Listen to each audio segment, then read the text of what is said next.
Welcome back, everybody, to another segment of the Pillars of Success with Dr. Paul David White III. How are you doing today, Dr. White? I'm great. Great day. Today, we really want to emphasize a very specific topic that everybody has to focus on a lot within their journey, and that is going to be self-reflection. So that is going to be our topic for the day. Great. What does the overall idea of self-reflection mean to you? For me, self-reflection is a daily habit. It's something that keeps me centered. It keeps me grounded. It helps me become a better version of myself. Daily, I'm doing a self-assessment. I'm doing an inventory of myself.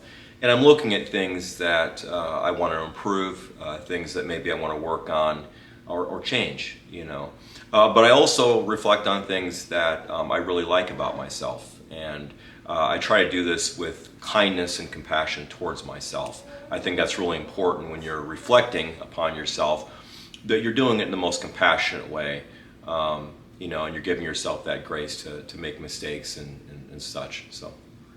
When focusing on the idea of self-reflection, obviously self-reflection makes up a lot of different attributes and characteristics. What things do you think are affiliated to this idea of self-reflection? So yeah, I think that, for me, being reflective every day gives me a chance to take an inventory of myself. And it's an opportunity to look at areas of my life that I wish to maybe improve or to make changes in. But it also gives me an opportunity to look at things that are going well in my life and things that I'm doing very, very well, and to be grateful for that. And so I think anytime you look at, or you're being reflective and you're looking at yourself closely, you have to do it on both sides. You have to look at the positive things that you're doing and maybe some of the negative things, and come up with kind of a plan as far as how you want to approach making modifications. The other thing that that I would say is that you want to do this with giving yourself grace. You want to give yourself the kindness and grace that you would give a stranger. And essentially giving yourself the benefit of the doubt as you're going through this process. Reflecting back on self-reflection as a whole, you mentioned some of the characteristics. When did you first kind of delve into self-reflection for yourself? When was your first kind of initial idea of I need to look inward and focus more on myself? I feel that it's something that I've always probably embraced to a degree, but of course as I've gotten older it's become much more important to me. I would say probably within the last 10 years especially it's become increasingly important because I have a number of objectives and goals in my life that I've wanted to reach and I've wanted to accomplish, and there's some changes that I wanted to make personally and professionally. And so being reflective allowed me to, again, take that assessment on a daily basis. And I feel that's what it requires. I feel it requires essentially a daily cultivation. When did you start really focusing on self-improvement and self-reflection within yourself? To me, for me, it's something that's always been kind of important. But as I've gotten older, it's become more important. I would say in the last 10 years, I've placed a lot of emphasis on it, and I've tried to put a daily effort forward into doing an assessment of myself. Again, as I said earlier, I want to focus on areas that I want to modify or change, but I also want to focus on areas that I'm doing very well in. And so I think sometimes when we think of self-reflection, we only think of it in terms of, okay, we're trying to change some negative qualities about ourselves. But actually, it's also about embracing the positive qualities and acknowledging those positive qualities about ourselves. Because, again, it's very easy to focus on things that are negative or that aren't, parts of our lives where we're not, where we're falling short. But it takes a little bit more effort, I think, sometimes to really acknowledge all the great things that we're doing and the kind of person that we are, the good person that we are, and all the great things that we're doing for other people. I think that's important to acknowledge and to have a sense of gratitude and to give ourselves that grace in that way. In terms of self-reflection and how you go about it, how would you summarize it in a kind of routine? Is it something someone should do every single day? Is it something that you do when you feel it's necessary? What's the overall kind of view on that? I think it's different for everybody. Some people, are more religious, so maybe their self-reflection involves prayer or some sort of meditation like that. For me, I'm a bit more secular with my approach, so I practice what I call daily affirmations. And these daily affirmations help ground me, and they help remind me of who I am and the journey that I'm on, the journey that I'm undertaking. And they simultaneously help me look at areas that I want to modify and change, but also, again, celebrate the areas where I'm thriving in, the areas that I'm flourishing and I'm having, a degree of success with. Within self-reflection, one of the hard realities is realizing when you don't always do the right thing or you're not necessarily proud of how you approached something. It can create this sense of frustration within yourself, like you did something wrong. How do you kind of deal with that to bring it all into a positive light? Well, I think, as I said before, we have to give ourselves grace, and we have to realize many times in life we're doing the very best with what we have, with the programming that we have been provided from childhood. And so, of course, there's going to be times, where we're going to fall short. There's going to be times where maybe we're not happy with an approach or something that we have done. But I think if we look closely at it and sit with, the feelings that are generated from that, we can usually come to a conclusion maybe why we did, that. And I think that's important to understand the why many times, because I think sometimes we go through life not fully understanding that why, but if we sit with the emotion and we reflect upon that emotion on if we did something that we felt was negative, it helps give us a chance to really delve deeper into it and ask that why question. And typically, if we delve deep enough, we'll have an answer, and that typically will become an epiphany. It's this kind of that watershed moment where we can actually push into maybe new territory and move the needle forward. In terms of self-reflection, obviously within there's going to be things we're not entirely happy within ourselves, things we wish we could have done better. In your opinion, how do you focus on keeping things positive and keeping yourself motivated rather than being harsh on yourself when these things occur? Well, as I've said before, you have to be kind to yourself. You have to give yourself understanding, love, and patience, and have that sense of compassion for yourself, realizing many times in life, again, we're doing the best with what we have in that moment. But I think that we also, in the back of our minds, can understand that we can always improve or make modifications. Just because our programming at times takes us down a negative pathway doesn't mean that we can't make modifications and changes in that way. And so I think you have to kind of balance those out. You have to be kind to yourself, but you also have to come to this realization that if you want to make some changes, if you want different outcomes in your life, it's important to have a daily self-reflection, a daily practice of self-reflection, and to really delve deep into that and look at every aspect of it and how essentially it pertains to you and how you can move forward in the most positive way from that. Do you think there is such thing as self-reflection and taking in terms of taking it too far or having too much self-reflecting? I think if you're not careful, self-reflection can turn on itself and it can become brooding. Or it can become a circumstance where you perhaps don't feel that you're worthy or you don't measure up in some way. I think self-reflection, the proper way to approach it is, or at least the most holistic way to approach it is with a great deal of compassion for yourself, realizing that you're human, you're fallible, you make mistakes just like everybody else.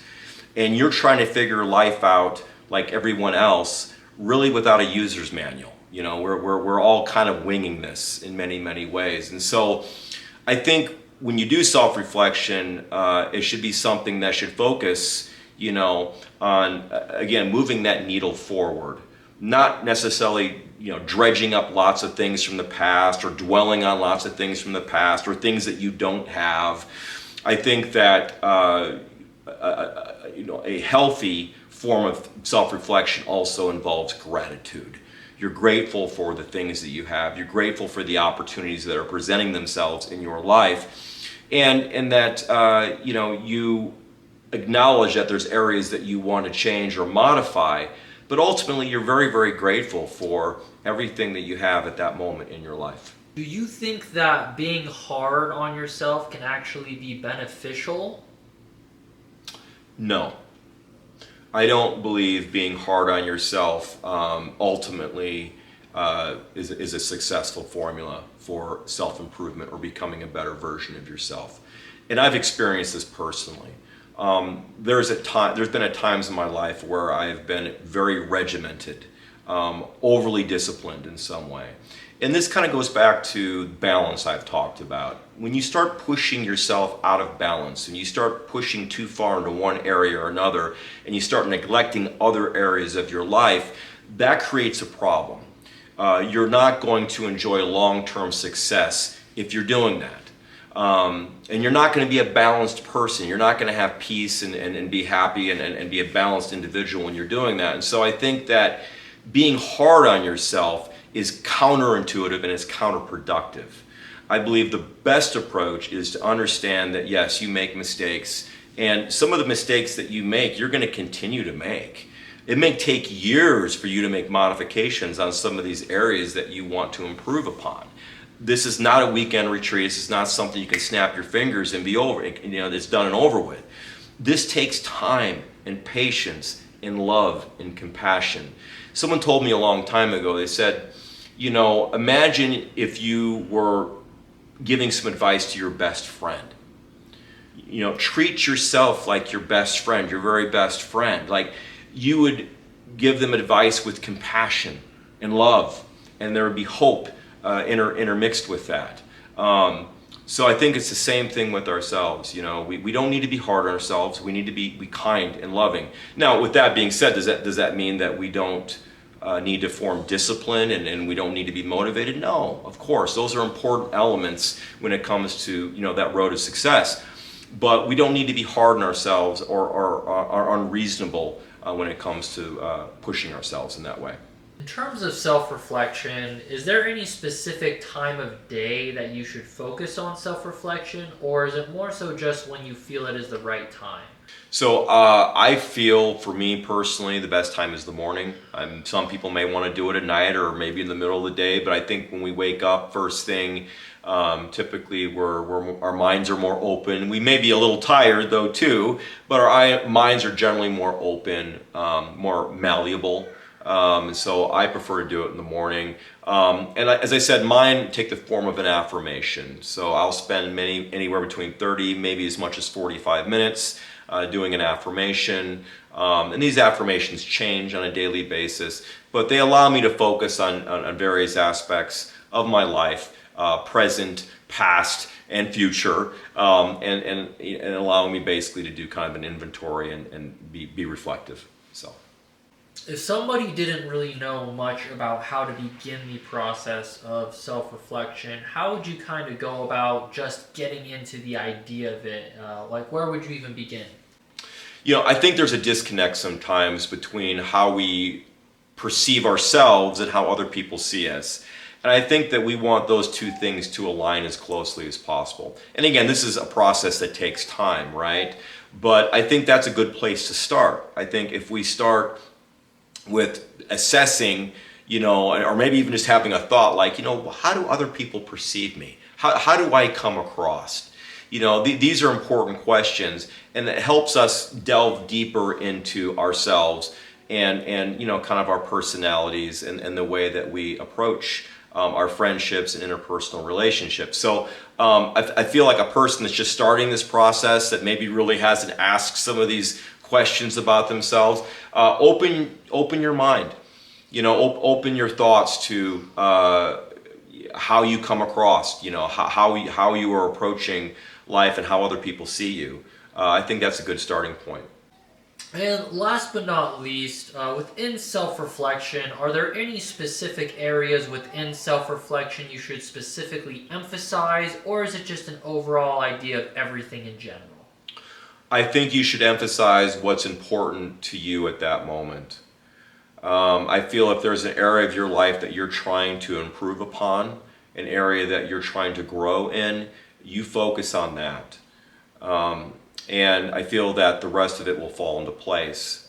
What's interesting about self-improvement, self-reflection, is that there is this tendency for it to spill over into other areas that you want to work in. So if you are improving one portion of your life, one area of your life that you're being reflective upon, there is this tendency for it to spill over into these other areas that you may not even be consciously working on, but there is that connection there. So I think that when you start this assessment process, when you start looking at yourself, when you start basically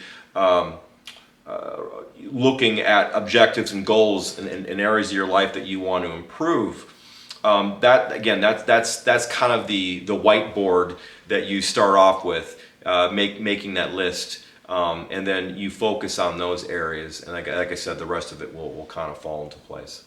All right, and finishing things up here, are there any other things you wanted to mention, any other important aspects of self-reflection that you think is necessary to know? Yeah, I feel that it's a journey that you should embark on with care, with love and kindness for yourself, compassion for yourself. Understanding that it's going to take time, that being reflective isn't, an exercise that happens quickly. It's a daily choice. It's a form of meditation. It allows you to look closely at yourself introspectively and to find areas where you can really improve. And again, over time, this is something that happens over years. It's not measured in days and weeks. And it's not to say that you won't see some improvement in days and weeks as you basically move through this process. But this is a long-term commitment. This is an objective that takes years. And if I'm being purely honest here, it takes a lifetime of reflection to really probably hone those parts of your life that are important to you, that you want to exemplify. For your time, Dr. White, and thank you everybody else for tuning in. If you enjoyed this segment of the Pillars of Success, make sure to like the video and subscribe. It really helps the channel, and we will see you guys in the next one. Thank you. It's my pleasure.